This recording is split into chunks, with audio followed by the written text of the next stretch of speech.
China کے شہر Beijing میں ایک محلہ کے اندر ایک نوعمر بچی کے ساتھ زنا بالجبر کا واقعہ پیش آ جاتا ہے۔ مجرم جو ہوتا ہے وہ چھپ جاتا ہے، ملتا نہیں ہے جلدی۔ تو چیئرمین ماؤ جو ہیں وہ چائنا کے فاؤنڈر، بانی اور انقلابی لیڈر تھے، جسے ماؤ زے تنگ بھی کہا جاتا ہے۔ ان کو اس بات کا علم ہوتا ہے، ان کو پتہ چلتا ہے، تو وہ اس بچی کو خود ملنے چلے جاتے ہیں اور اس بچی سے پوچھتے ہیں کہ بیٹا تمہارے ساتھ جب زیادتی کی گئی ہے تو اس وقت تم چیخی چلائی تھی، مدد کے لیے لوگوں کو پکارا تھا؟ تو اس بچی نے کہا جی ہاں، میں نے لوگوں سے مدد طلب کی تھی، کوئی نہیں آیا تھا۔ چیئرمین ماؤ نے بچی کے سر پر دست شفقت رکھا اور بڑی نرمی سے پوچھا، بیٹا تم بالکل اسی طرح چیخ چلا سکتی ہو؟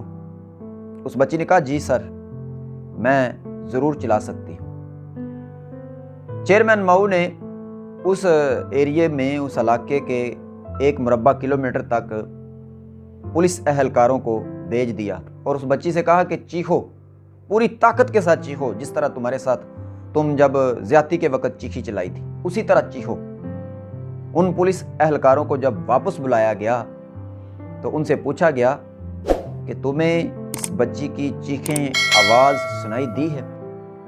ان سب اہلکاروں نے کہا کہ جی سر، ہمیں اس بچی کی چیخیں، مدد کے لیے پکاری گئی آواز سنائی دی ہے۔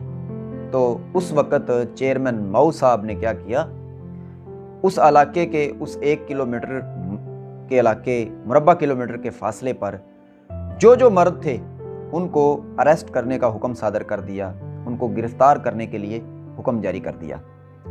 سارے مردوں کو گرفتار کر لیا گیا اور حکم دیا کہ ایک آدھے گھنٹے تک، 30 منٹ تک اگر اس مجرم کو نہیں ڈھونڈا گیا، اس مجرم کی نشاندہی نہ ہوئی، تو ان تمام مردوں کو کی گردنیں اڑا دی جائیں۔ تو ابھی 10 منٹ ہی گزرے تھے کہ مجرم کی نشاندہی ہو گئی، مجرم مل گیا۔ اس مجرم کو چیئرمین کے پاس پیش کیا گیا، بچی کو دکھایا گیا، بچی نے اس کی نشاندہی کی تو بچی نے کہا یہی مجرم ہے۔ تو اس زیادتی کرنے والے مجرم کا بھیجا اڑا دیا گیا، سر قلم کر دی گئی۔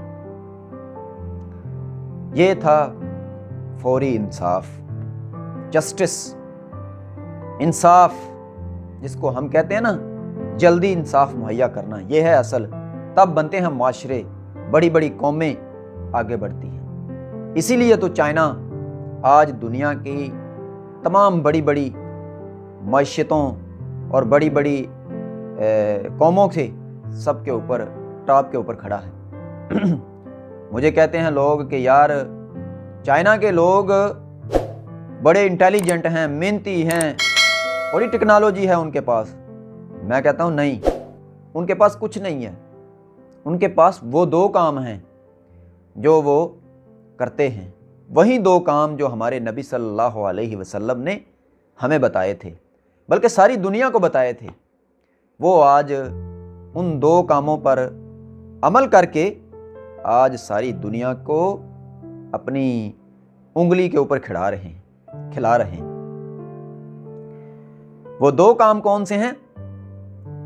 لوگ کہتے ہیں کہ ہمارا ملک اسلامی ملک ہے۔ میں کہتا ہوں نہیں، کوئی ایک بندہ آ کر، کوئی ہمارا عالم دین مجھے آ کر کہہ دے کہ یار ہمارا ملک اسلامی ملک ہے، تو میں کہتا ہوں کہ جھوٹ ہے۔ کوئی نہیں کہے گا، ثابت کر دو کہ یہ ملک اسلامی ملک ہے۔ پاکستان اسلامی ملک نہیں ہے، ٹھیک ہے؟ وہ 2 کام کون سے ہیں؟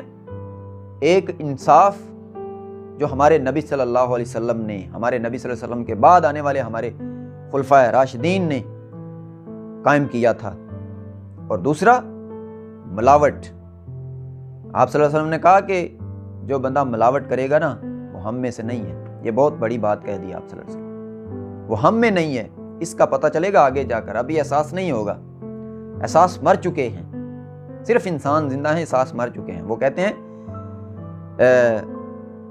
سر جھکانے سے نمازیں ادا نہیں ہوتی، سر جھکانے سے نمازیں ادا نہیں ہوتی، دل جھکانا پڑتا ہے عبادت کے لیے۔ اس طرح بنتی ہیں قومیں۔ جب انہوں نے یہ دو کام کیے تو آج وہ کہاں کے کہاں پہنچ گئی۔ ہم نے ترقی کا نام سنا ہوا ہے، 47 سے لے کر آج تک اگر ترقی کی ہوتی، تھوڑی سی بھی ترقی کی ہوتی تو اس کی لت لگ جانی تھی، اس کا نشہ لگ جانا تھا۔ ترقی یہ نہیں ہوتی کہ ایک بندہ لائن میں کھڑا ہو گیا ہے تو دوسرا آ کر سفارش کروا کے اپنا کام کروا کے چلا جائے گا، اس کے لیے ترقی ہے، پیچھے والوں کے لیے ترقی نہیں ہے۔ ترقی ہوتی ہے اکٹھی ہو کر، جب قومیں آگے بڑھتی ہیں۔ فرد واحد سے ترقی نہیں ہوتی۔ تم جتنی مرضی سفارشیں کروا لو، ٹینشن پھر بھی تمہیں رہتی ہے، وہ کہیں اور سے ہو جائے ایک الگ بات ہے، یہ نہیں ترقی ہوتی۔ ترقی کی جو ہوتی نا، ایک رتی برابر بھی آپ کو ترقی کا پتہ ہوتا نا، تو آج آپ لوگ ترقی کے لیے ترس رہے ہوتے ہیں۔ ترقی کا آپ کو پتہ ہی نہیں ہے۔ جس بندے کو پتہ ہی نہیں کہ زعفران کا ٹیسٹ کیا ہے یا اس کا فائدہ کیا ہے، تو اس نے کھانی کس لیے؟ اس کو تو اندازہ ہی نہیں ہے کہ وہ کیا چیز ہے۔ خیر، میں نے تو مثال دی ہے، ہمیں ترقی کا اندازہ ہی نہیں ہے کہ کتنی اچھی چیز ہے۔ اگر اندازہ ہو جائے تو ہم کبھی اسے چھوڑے ہی نہ۔ 47 سے پہلے ہم غلام تھے اور اب ہم نے کبھی ترقی دیکھی نہیں، شاید اب بھی ہم غلام ہی ہیں۔ خیر، یہ چائنا کی بات کر رہے تھے۔ چائنا اس لیے نہیں ترقی کر رہا میرے بھائیوں، یہ غلط فہمی ہے۔ تعلیم ہمارے پاس بھی بہت زیادہ ہے، ایجوکیشن ہمارے پاس بھی بہت زیادہ ہے، انرجیٹک نوجوان ہمارے پاس بھی بہت زیادہ ہے، لیکن وہ آتے نہیں ہیں جو ہمارے نبی صلی اللہ علیہ وسلم نے ہمیں بتائی تھی، اور کافر آج اس پر عمل کر کے آگے بڑھتا جا رہا ہے۔ میں آپ نے باتیں اس طرح کی بڑی سنی ہوں گی، لیکن اس کو سیریس نہیں لیا ہوگا۔ تھوڑا سا عمل کریں، اللہ تعالی ہمیں عمل کی توفیق دے۔ والسلام۔